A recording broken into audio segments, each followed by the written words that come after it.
Welcome to the Tepper School of Business Multimedia Series. For more information on the Tepper School at Carnegie Mellon, please visit us at www.tepper.cmu.edu/multimedia. And now, here's your selected video. I'm very delighted today to introduce Dr. Brandy Aben to you. She is one of the professors that our students see even during our initial base camp time when they come first for the orientation program. They get a great presentation on network strategy and how to build their own brand using the networking tools. She's been giving us some great advice for alumni relations too on building our network. So she's an expert in network theory, but she also has a wide range of interests, as you'll find out when she talks in her talk today, and some of the research that she's done. She is the holder of the Xerox Junior Faculty Chair here at the school, and her research centers on, as I said, social network theory, as well as information, innovation diffusion, social psychology and group processes, and entrepreneurship. So one of the things I love about the young faculty that we've brought in to the school, and the dean's doing a great job at that, is that they're very interested in a number of areas, and they cross disciplines well. It reminds me of some of the origins of GSIA, where Herb Simon and so many of them saw the interdisciplinary collaboration right among the faculty that brought out new ideas and new research. So she's one of our popular faculty members. She's authored a number of prestigious journal articles as well, so you'll get a chance to look at that on there. But she comes to us from UCLA, where she did her undergrad, and Stanford, where she did her PhD. So join me in welcoming Dr. Brandy Aben. I'm fully mic'd. All right, can you hear me? Well, so thanks so much, and welcome to Alumni Weekend. I'm really excited to be presenting to you, but let's make sure we don't have any echo or feedback here. So as John said, I'm really interested in social networks, and that's the primary focus of my research. And this presentation today is basically the dark underside of networks. So we talk a lot about the positive side of networks. You're all expected to do so much on LinkedIn and Facebook and other social media platforms, but I'm going to talk to you. Are you getting a lot of feedback? I'm getting a lot of fuzz.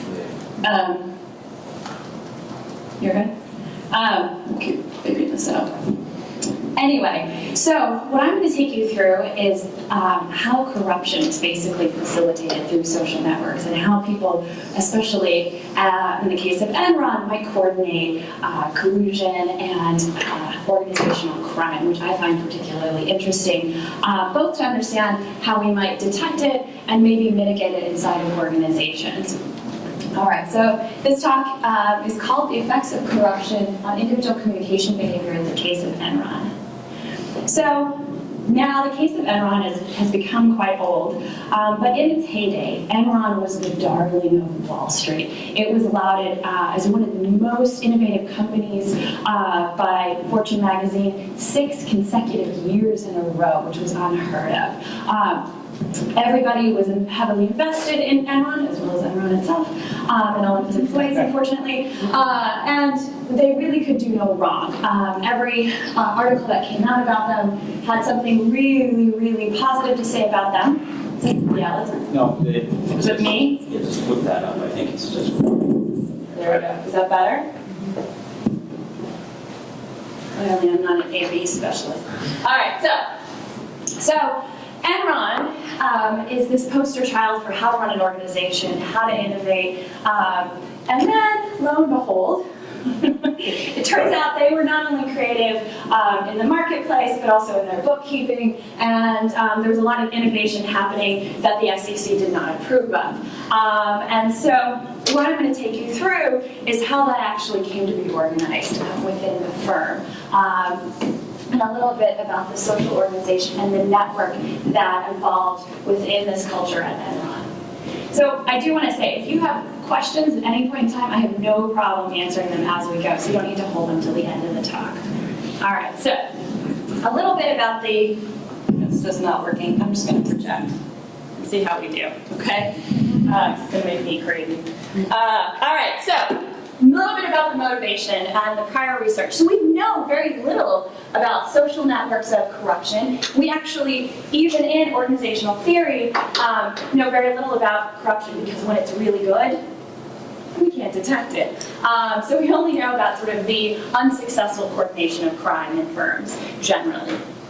What we do know is that there's a certain level of crime that's different than embezzlement. So if I were to embezzle from the School of Tupper, it would just be me trying to hide that activity. I wouldn't need anybody else. But there's a lot of other crimes, like collusion in the marketplace, cartels, organizational crime, which we're going to look at Enron, that actually requires me to work with other people and actually to facilitate the endeavor itself.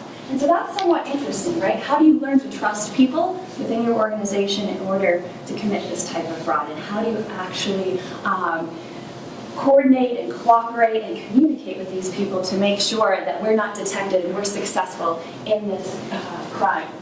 So there was some early work in 1993 where they looked at corrupt networks. And one of the things they noticed is that when you're in a corrupt network, rather than other organizational activities, so if we were on an above-board project in an organization, we don't really care about secrecy. So if somebody overhears us talking about our project at the water cooler, or they happen to look over our shoulder and see an email about this project, it doesn't really bother us. That's not a concern for how we're coordinating the activity. However, as may be apparent to you, if we are doing something illicit in the organization, it's really important to maintain secrecy. So this becomes an added pressure to the endeavor we're trying to enact. And so there have been some ideas suggested on how people do this. They may protect themselves through creating what's called graduated divisions of labor, sort of creating communication roadblocks in the network. And I'll show you sort of what those look like, as well as sort of sealing off groups, so that this group doesn't talk to this group, and that's a way of sort of concealing our activity. So we know very little, honestly, about organizational crime and how it's actually orchestrated. So this brings me to actually, let's go all the questions here. So 3 levels of analysis I did in the case of Enron. And the first question, I just wanted to know, what are the similarities and differences between non-corrupt networks and corrupt networks? Do we actually behave different? Right? So how do they look? We were to look at all of the communication. And then I looked at how does the individual behavior differ? So when you find yourself in a fraudulent activity and you have to communicate to people, is it actually quite different than when you're communicating with people in a golf board or a legitimate project within your organization? And then finally, how do people actually get recruited into these endeavors? How do they get pulled into these projects? Because what's interesting in the projects that I'll look at is that people were in both projects being actively pulled in to the project. All right, so those are the 3 questions and the 3 analyses I'm going to take you through. So a little bit more about how I operationalize this and how I work through this. And as I said, Enron was Fortune Magazine's most innovative company, so we know that there was a lot of innovative activity going on across a lot of different sectors. So they were leading in electricity, natural gas, pulp and paper, which I was found interesting, and in communication. They were also known for being, and I don't say this facetiously, in terms of their accounting practices, so sort of being at the cutting edge of that. They sort of pushed the envelope, obviously, with that, in terms of their creating accounting practices. But what happened was, at the SEC in 1998, got wind of these creative accounting practices that Enron was engaging in, and basically made an announcement that they would be investigating Enron. At the same time, FERC, the Federal Energy and Regulatory Commission, is preparing a case against Enron for market manipulations in California. So the SEC announced that they're going to investigate Enron. Enron gets wonderful counsel from Arthur Andersen Consulting to start shredding documents, as they do. The FERC gets wind of this now, that this is happening, and quickly moves to subpoena the Enron email servers. So they go in and acquire these servers.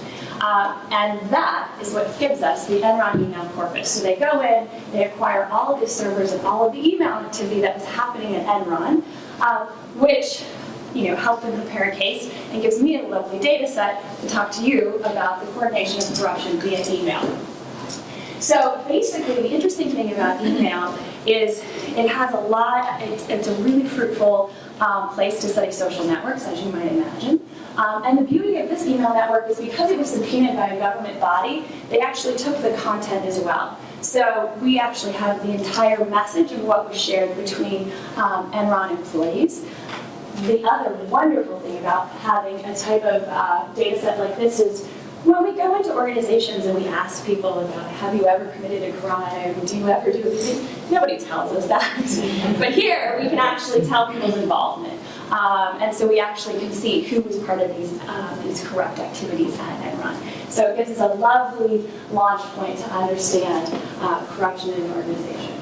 All right, so a little bit about what we're actually studying and analyzing.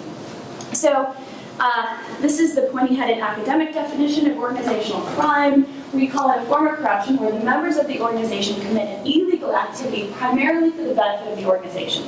This is not to say that Fastow and Skilling did not benefit along the way from these endeavors that these accounting practices that they engaged in. But the interesting thing is it was rocketing up Enron's market share because it was basically taking debt off the books and making them far more profitable than they actually were. So they were taking on a lot of risk for the benefit of the organization and others in the organization, which might have been why a lot of people sort of turned a blind eye to what was happening in the organization. So these are the types of crime that we're looking at.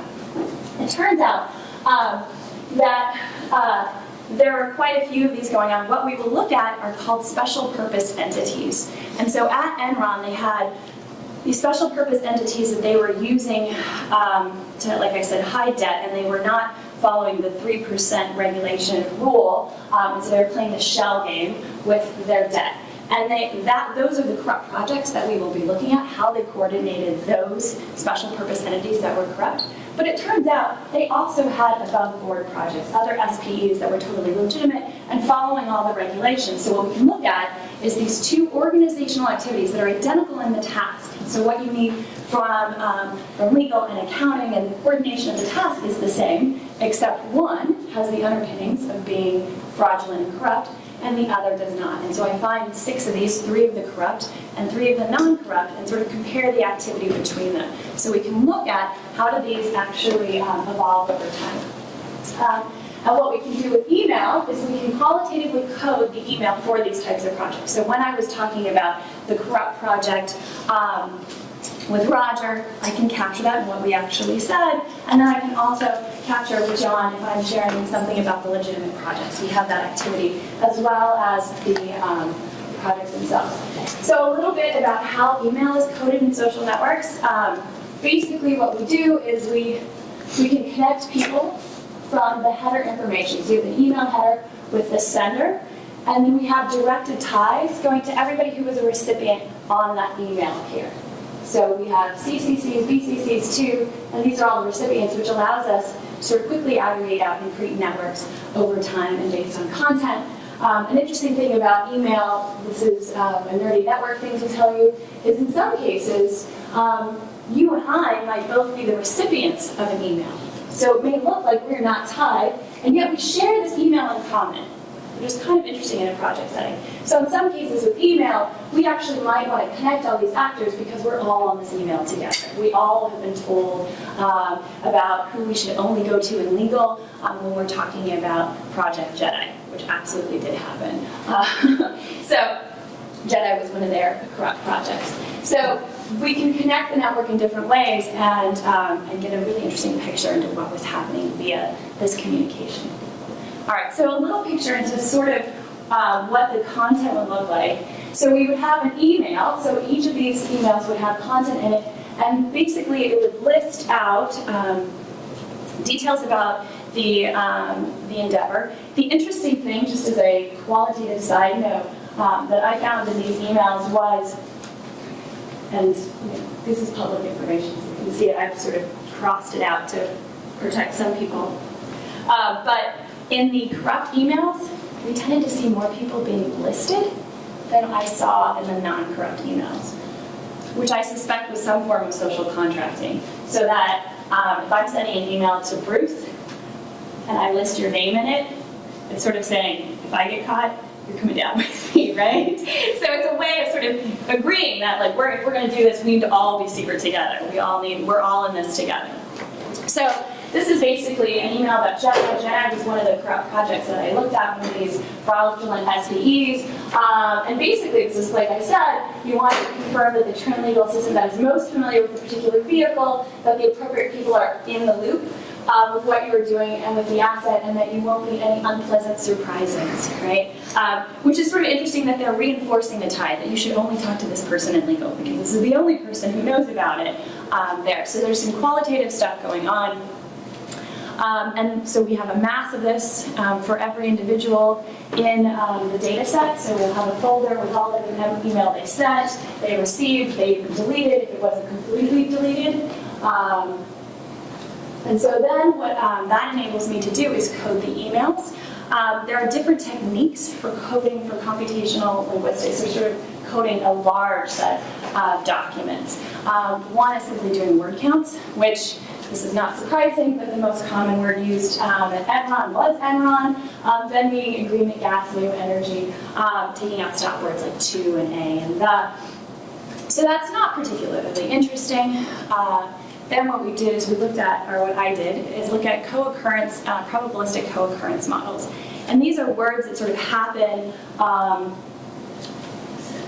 every phrase, or every 2 words, has a probabilistic co-occurrence of happening in the English language. So cat tends to co-occur with pet, dog, walk, and so we can look at a whole corpus of documents and see what words would commonly co-occur, and then look at irregularities. So this is used a lot by the NSA to detect terrorists. For example, they had a case where they looked at, they found people over transcripts talking about wiring a cake, taking a cake to a train station, making sure the cake was secure. These are not normal ways we talk about cake. So this becomes very clear readily that that's a red flag.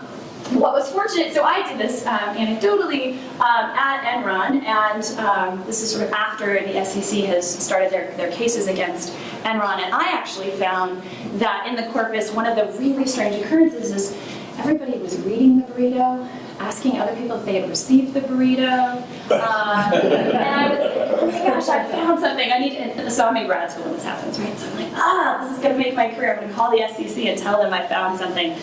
Turns out the burrito was their internal newsletter. So, but fortunately for me, the interesting thing about Enron is they did have code words, but they were very irregular, and they were a little flippant. So, for example, some of the names they used were Chewbacca Company, Jedi, Luke Skywalker. And then they had Raptor, because they all liked Jurassic Park and saw themselves as velociraptors. I'm not kidding. This is in the transcripts. And so I was actually, so these words, you rarely actually use a great deal in the English language, especially in an organizational setting. So I was able to sort of pull out, given these keywords. So imagine a Google search. So I could search through all the documents and say, give me all the emails that said something about Raptor or Blockbuster or something like that. But you can imagine with these types of examples that there could be some problems. And in my case, I thought Raptor, I would just have to find all the emails with Raptor. But then when I started going through them, I realized that there was a Houston basketball team named the Raptors. So this search through the emails had to then be search for Raptor, we're not basketball, we're not game, we're not tickets. And then slowly I was able to get down to the discussion of the project of this special purpose entity, which was called Raptor. So it was a sort of iterative search.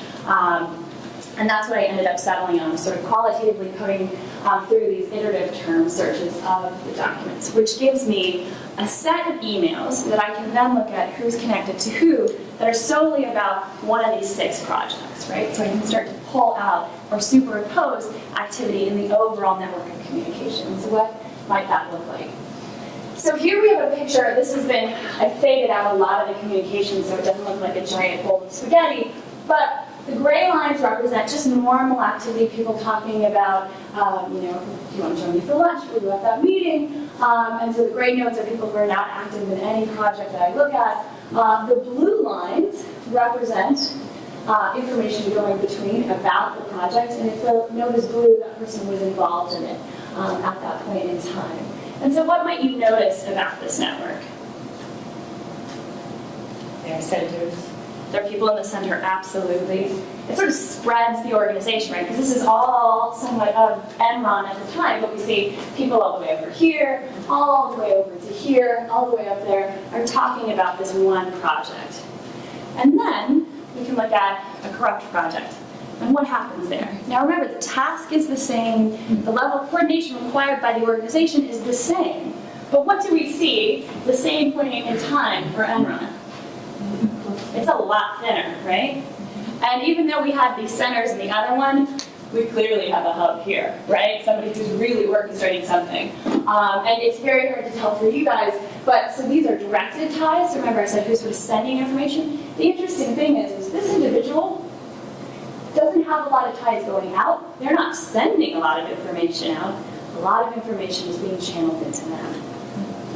So you can't say it's sort of lost in all that noise there. And it's not as interconnected. So we have these sort of stars, but it's much more sparse. All right, so they look different, but how do we start to quantify this? And so we can compare the actual activity, and that's the first thing I did across these data sets.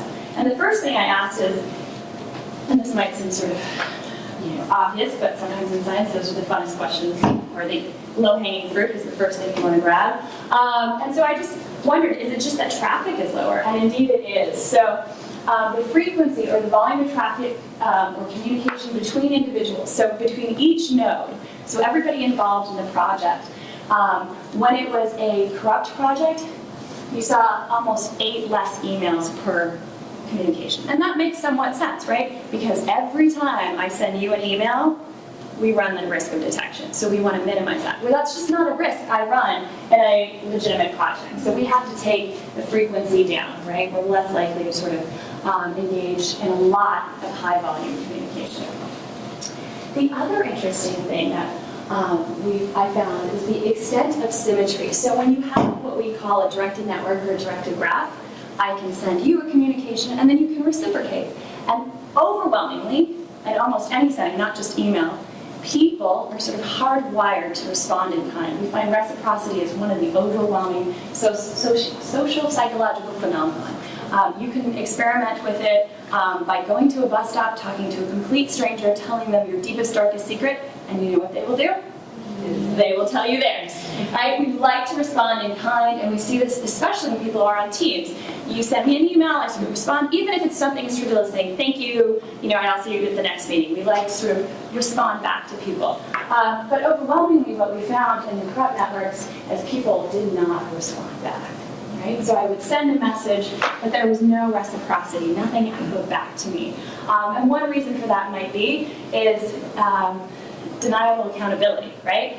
So I could have said, if I received an email about Jet Corporation, then in the protocol I could have said, well, I saw that email, but I wasn't really involved, right? I didn't respond. It was a mistake. Clearly, I am not a part of that project. So you would want to sort of minimize how much traffic was going back in response. Another interesting thing we found, I don't know why I keep saying we, because this was all my research, but I found, the royal way, I suppose, but was connectivity or transitivity. So there's this interesting phenomenon in networks where we know people prefer to have what's called triadic closure. So if I have a friend A over here and a friend B over here, I prefer that they also share a tie in their friends. It puts a lot of strain on me if I have 2 friends who I'm quite close to or communicate with a great deal if they're not friends. And so we actually call it in network theory the forbidden triad because it's open and people just don't like to have it. It's sort of unbalanced. And so what's interesting is in the legitimate projects at Enron, we see a lot of this triadic closure. People are included on emails. People sort of say, don't let me be the gatekeeper, let me forward this on to you. And they CC people so they can see each other. But that was not what we see in the corrupt email communications. What we see is the same email getting sent individually to people. So you both don't know that you received exactly the same information. And that, you can imagine, is incredibly advantageous because you now have no idea who else is involved, what they know, and maybe not the entire extent of the organization, right? So it gives you a lot of power if you're in the position of sending this information. So, we see differences in how they communicate. Let's look at the differences within people. Oh, okay, so let's talk about this really briefly though. So what this gives us in an overall structure is that the non-corrupt structures mirror or sort of uses their skeletal system, the org chart, what's actually happening in Enron, the formal reporting chart, and you see that. And so I find that these networks mirror that, but there's a lot of connectivity, lots of closure, lots of communications happening, and a lot of reciprocity. There's a lot of traffic going back and forth. But when we look at the corrupt structures, and this is actually Jedi, this is one of my favorite visuals because it's so stark, we find this rimless hub and spoke shape. So the aggregation of all of that activity looks like a dense core surrounded by these tendrils, these spokes that are themselves not tied. And so what we also find is all the information is flowing into the center and not out to the sides. And interestingly enough, anecdotally, this is how a lot of sociologists describe the mafia. Right? You have the cupola in the center. These are all the mob bosses who have the entire understanding of what's going on in the organization. And then you've got all these patsies sort of hanging off the network who kind of are a part of it, but they don't have a full knowledge of what's happening. And so they can very easily be played off of each other, taken advantage of in certain ways. And so all of the people who were named in cases, again, by the SEC, were definitely sort of squarely ensconced in that hub of these network structures. All right, so moving on. So one question that has come up, at least for those of us who study crime as well as communication behavior, is there just something inherent about these people that they communicate that way? And so the question being is, so for example, it's just the style of people who are willing to be in corrupt networks are just more likely to sort of engage in this type of communication. It's not actually driving them to behave that way, it's just how they are. And so I'm just picking that up. So a nice little, and I say this with giant finger quotes, natural experiment that I happened upon in this data is I have individuals who were involved in my corrupt networks who were also involved in the non-corrupt networks. And what that allows me to do is sort of compare John to when he's in a corrupt environment versus when he's in a non-corrupt environment. And so if it's just something about John, then I should see the same behavior, right? You should behave the same way across them, and the populations are just different, and that's what's driving the differences. But if it's something about corruption that we all sort of understand we should be doing in coordinating this behavior, we'll see a difference. And so so I have 114 people who I have across these two different types of networks, and that's in fact what I find is all of these phenomena hold versus when you're in a corrupt project versus a non-corrupt project. So in the non-corrupt project, we see once again frequency, so this is sort of a lot of information traveling back and forth. We see a lot of reciprocity, so the arrows go in both directions, and this is triadic closure. So if this is me, I'm introducing people or keeping them on the same email rather than keeping them distant or separate or unknowledgeable about the situation versus our corrupt project. So a lot less communication happening along these ties, as well as you see it's not being reciprocated. So information is being sent in one direction but not returned back. And then finally, these two are kept apart, probably for the strategic purpose of playing them off of each other and keeping them somewhat in the dark about who's involved. Because one thing we know is if they share a tie, they could also decide to collude against me, decide their cut isn't big enough for the risk that they're taking, and sort of impose on me. So it gives me a lot of power in the network setting, and that's what we see people actually strategically engaging in. So there is something really interesting about how corruption alters our behavior and our communication. All right, so finally, so we know that the networks themselves are different, the way people behave across these networks are quite different. But the final question is, so how do people actually end up joining this, right? Do they get together and decide we're going to create this corrupt SPE, or does it sort of happen over time? And it looks like it actually happens over time.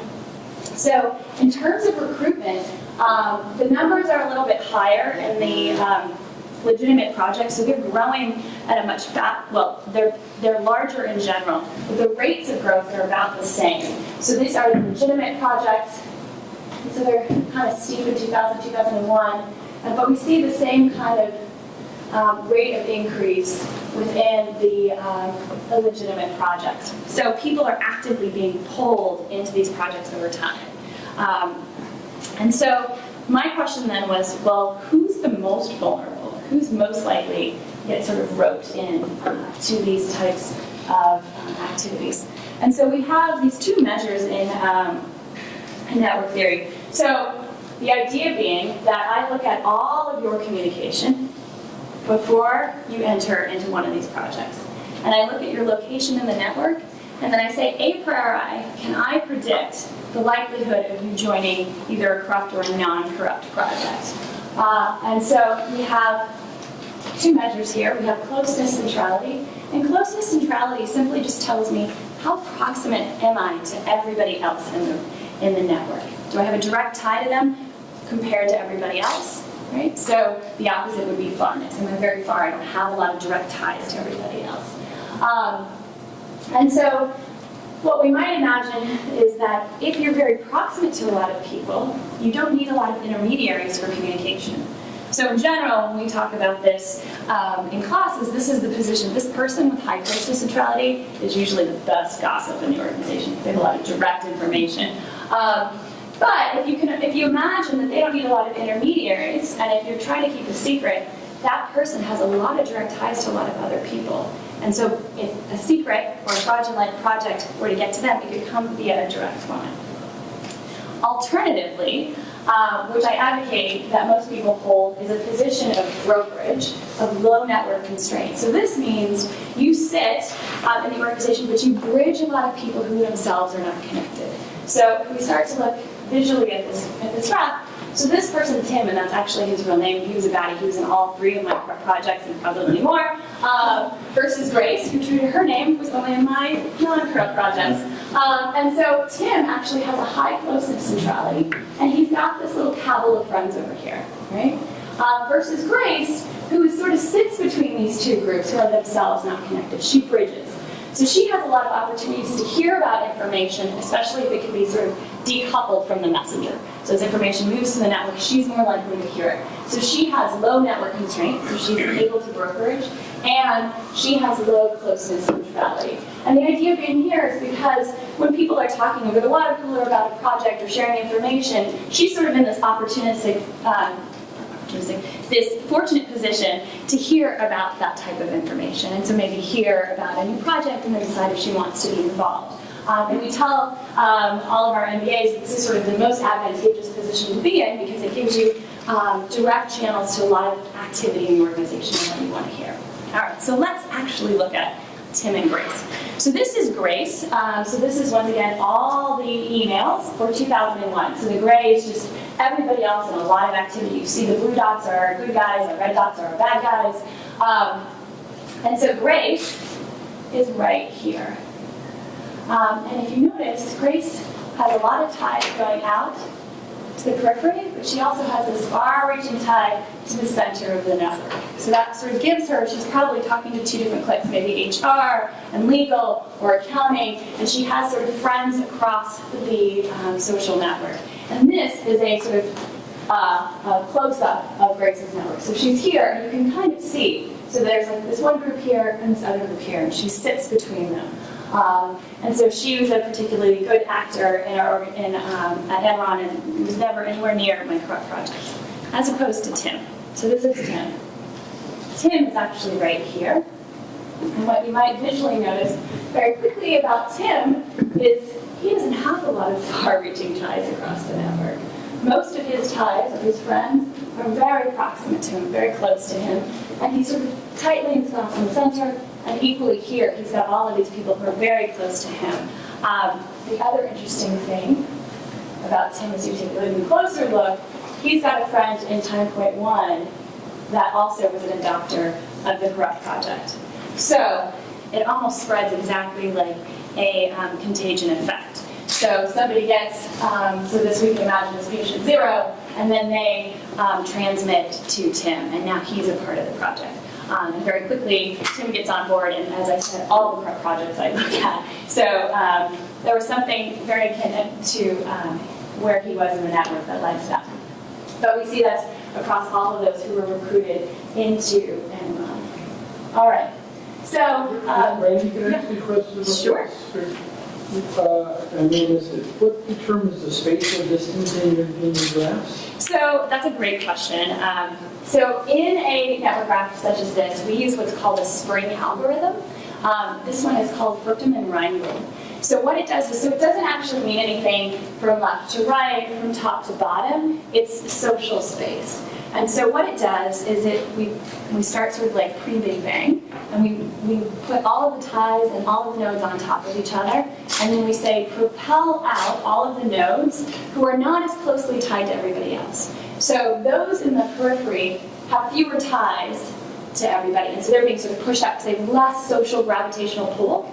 And those who are very densely connected, both by like the weight of the tie, so how frequently we talk, the reciprocity of the tie, as well as how many of my friends talk. So all of that's creating a gravitational pull towards the center, and that's how you get these sort of dense centers, and then we push everybody out. So in this case, that means that Tim is very socially proximate to these people in terms of who he talks to and how frequently he talks to them, versus Grace, who sort of off of the periphery, right? She's not in the center of everything, so she's not as socially connected as well, and yet she has this tie to the center of the network. That's a good question. How geographically spread out were these people? I'm just wondering, because there's so much email evidence, I would think that maybe they try to sneak conversations in the alley so that there's a record or something like that. So, yeah, so that's a common question. So, like, how much of it was actually happening via email? Quite a bit. A note about that is this. So Enron was the first poster child of any email being used in a court case. Prior to that, most people didn't think of it as evidence email, right? Evidence mail. It was just seen as like talking on the phone or sending some other kind of communication. In fact, my suspicion is they thought it was the safest form of communication, because if we all meet and we're supposed to be meeting about something illicit, if we meet over the water cooler, the chances of somebody hearing us go up. But if I send you an email and I think it just goes out into the internet and nobody else is watching, it feels like probably the most secure way to communicate to you. And so we basically find all of that activity is basically happening, most of it's happening over email. But I suspect now after Enron, it will be harder to get via email. That's a good question. Yeah. Any information on the latency between communications, whether there were differences between? So sort of response? And response time between the communications? That's a good question. I didn't actually look at the difference in response time, but that's a good question. Why do you have a You would just think that if you're in a tight-knit network, you want to keep things closed, you want to close ranks pretty quickly. and sort of respond very quickly? As Possibly. opposed to day-to-day business. Possibly. But remember that day-to-day business was sort of what they were doing too, right? So you might need to take a little bit of time to run those numbers or to get somebody to sign off in legal. But you're probably right that there could be quicker response times. In terms of the projects themselves, in terms of selecting them, the interesting thing is that I selected them all. I went back in time far enough that I could see them from the beginning, so when they started. So this wasn't something that could have been set in motion earlier on. And then the really nice thing about the case is they all had this artificial truncation, right? They all stopped at the same time. So I didn't have to worry about that, which is sort of a nice clean way. It's nice when those things happen. So that was beneficial in my data. Any other questions? When things started to unravel, did you notice that probably the first person to, I guess, get in trouble was toward the outside of the spoke or on the inside? So, no, that's a really good question. And so I did some analysis basically predicting who is likely to have, who to be brought to trial. And it turns out being here, the more you were central in this, because so many people could kind of name you, and you were seen as central, at least with this group. These people were sort of clueless and really didn't understand. They knew that they were doing something, so they had enough to possibly whistleblow, but they didn't know the full enterprise of how much money and who was really involved. So I think they thought they were sort of blithely keeping themselves out of the loop. But yeah, everybody who was brought to trial in Enron was squarely in each one of my hubs. So at least there's some justice in the world. It wasn't these poor guys getting picked off.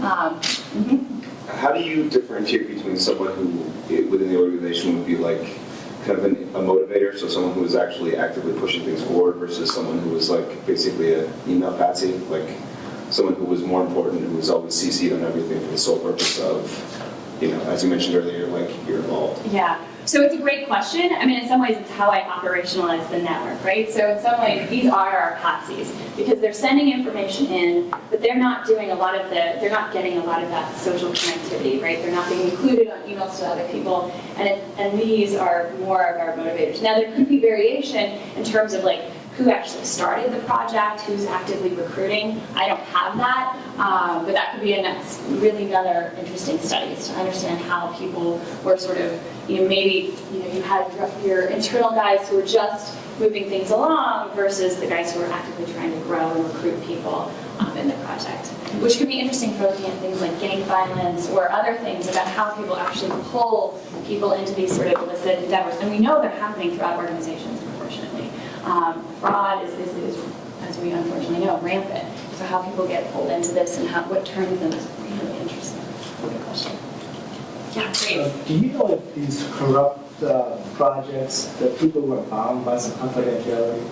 Because when you do like a merger and acquisition deal, right, you sign this confidentiality internally. So did you see some connection between that sort of legitimate activity versus this corrupt activity, where if they didn't sign that confidential agreement, we had this sort of social versus So I saw no evidence of, like you're saying, some kind of like corrupt NDA, right? Like non-disclosure agreement.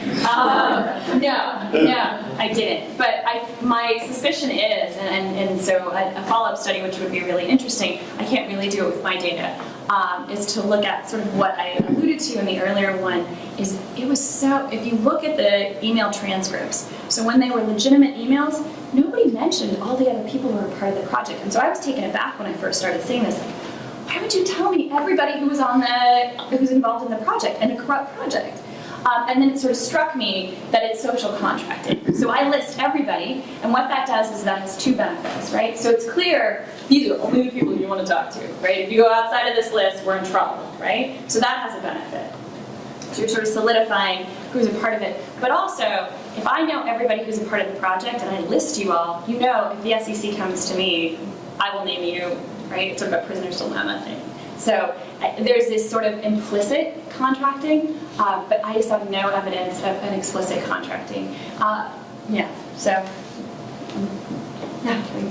So what are the implications for any prevention or detection of corruption in other organizations that you don't have this gold mine of emails? Well, so most organizations do have this gold mine of emails, right? Yes. And the interesting thing is, so my answer to that is sort of twofold. One is you have to be careful that you don't create what are called type 2 errors, like false positives. So it could be that we all decide we want to throw you an amazing birthday party and we don't want you to know. And secrecy is going to be part of that. And so we might sort of engage in this project, or we might have an NDA with an R&D group, and we want to be very careful about who finds out about this next project. And so a lot of the activity might look somewhat similar, right? Because you want to keep things quiet, the traffic will be less reciprocity because you don't want. But it turns out that when you start to see that in any organization, those types of networks are problematic overall for the organization.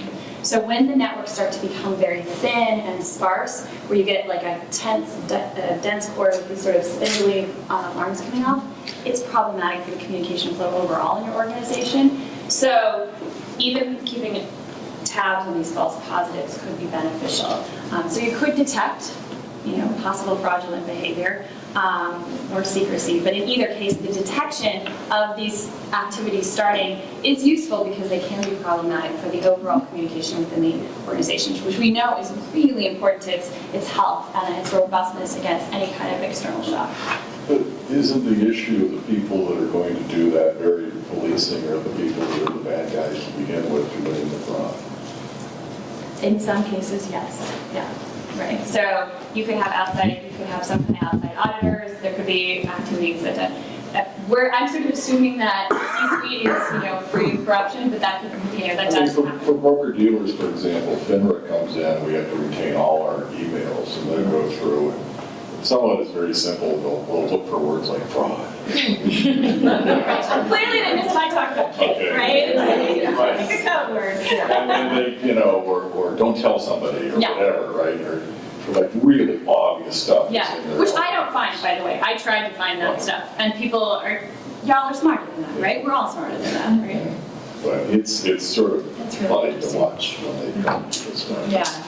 And so you have to have enough intelligence in looking at it as you did in this presentation versus your average examiner or somebody like that who's going to see it about 10 years after it happened. Yeah. No offense to examiners, but that's, Well, maybe we can help them out. As the previous question, maybe we can give them a little social network analytics no, it's 101. actually very compelling. One follow-up, what's the tool that you're using to do this analysis? Okay. So basically, what's the tool? So there was a lot of tools. I pulled in all the emails, so you can imagine, so 20,000 people at Enron, and then all of their emails. And that's not a trivial amount of emails because it goes for 4 to 5 years. So think about how much email you spend in a day, and how much of that you save in some kind of folder versus you delete. So I got very mean emails when I would run these analytics from the Stanford supercomputers. So I basically ran what's called a program in Python and then some analytics on a program called R. And then I used other things to make those pretty pictures and the stylized graphs. Did you add those emails to your list when they sent them to you? Yeah, right. That's probably my good idea. Well, these are all great questions. Any others? Did you examine the deleted emails, or did you just want to access? So if they were, so what's interesting, and you should all know this, is that there is actually a time delay to how quickly they're actually deleted from the server. So you delete them from your account, but they sit on the server for some time. And so I think in this case it was like 3 days they lasted on the server. So I did include deleted in all of them. I didn't actually look at where they were in the folders, which could be kind of an interesting qualitative analysis, is if you're more likely to delete emails that were fraudulent versus those that were not. So a silly question, but is this public record then, that you were able to get this corpus? Or? So most of the corpus is public record, but a lot of the emails were redacted. I worked with FERC to get the full data set, because you can imagine for my purposes, I really needed those, redacted. Most of the cases when people were redacted, they were sort of, my marginal actors who didn't want to be, sort of looped in, with the Skillings and the fast outs, and they wanted to sort of, and that was fine. So it's not Tim or Grace. So. Well, great. Well, thank you so much, and enjoy the rest of your day. I was going to say, one other thing I just related, having done energy for the last 30 years since I graduated here, I knew the people at Enron. Yeah. Probably shouldn't admit the fact I was on Andy and Lee's Best House holiday card list for a while. But a couple of things that's really fascinating now that I see this in analytical context. I wonder if you're my data set now. What are those little red dots at the far side? I never actually conducted transactions, but it was like the Heart of Darkness or Animal House or Animal Farm rather. It was really weird conversations that were like within a small given group. So, for example, I'll give you 2 examples that were just like, whoa, the red flags went up. Like, I was talking to Lee Fasco about a charity in New York City for inner city kids. She gets out her checkbook and she's going to write a $5,000 check to the charity. And I'm like, I feel a little uncomfortable if you want to contact the charity. No, you can deliver it. She's trying to corrupt me as part of the process by doing something. I guess I should have mentioned Tepper School, and you guys would have been. But then we would have been in the So that was one, and I didn't feel comfortable with it, right? The second one was we would design structures for tax purposes and things, and I had a major law firm sitting there. Yeah.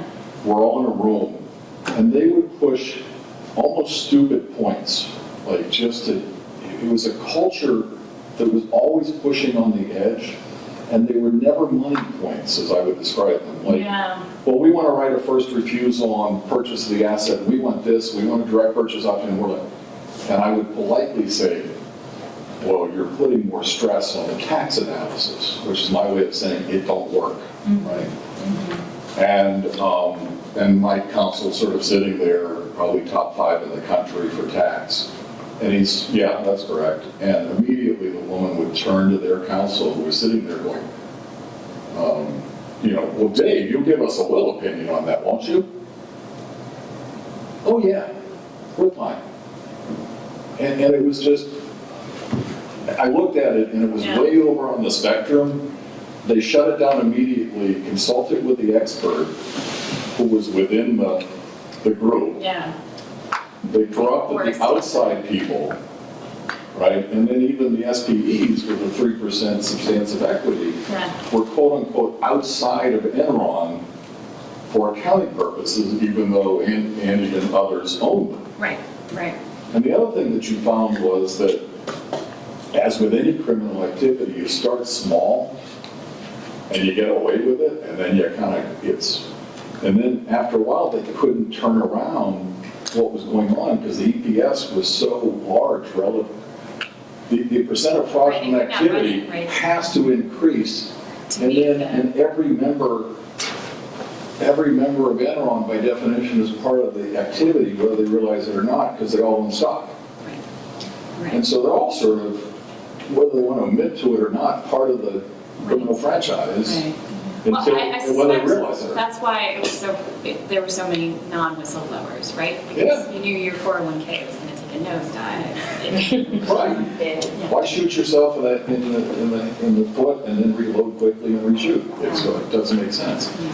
But for those people that actually looked at it, you kind of went, something's weird here. Like there's a culture that just doesn't make sense. It absolutely does. And there's, just as a plug for other faculty here, we have other faculty. Professor Cohen is a social psychologist, and we're doing some work because I think we're sort of on to sort of these psychological mechanisms that maybe when I'm engaged in corruption, I'm more willing to donate to charity. Because don't look at me, I'm super good, right? I'm a poster child, and we saw a lot of that at Enron. They donated a lot of money. I even look at as it well after the fact that I as sort of how do we psychologically engage people in that. So her research is also... Well, even $5,000, I'm sitting here going, wow, okay, I didn't realize this was being sort of absconded on the one hand, and sort of she's making a donation to somebody on the other hand.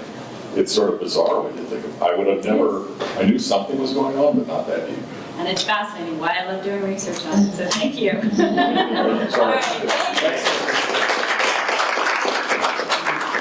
Thank you very much.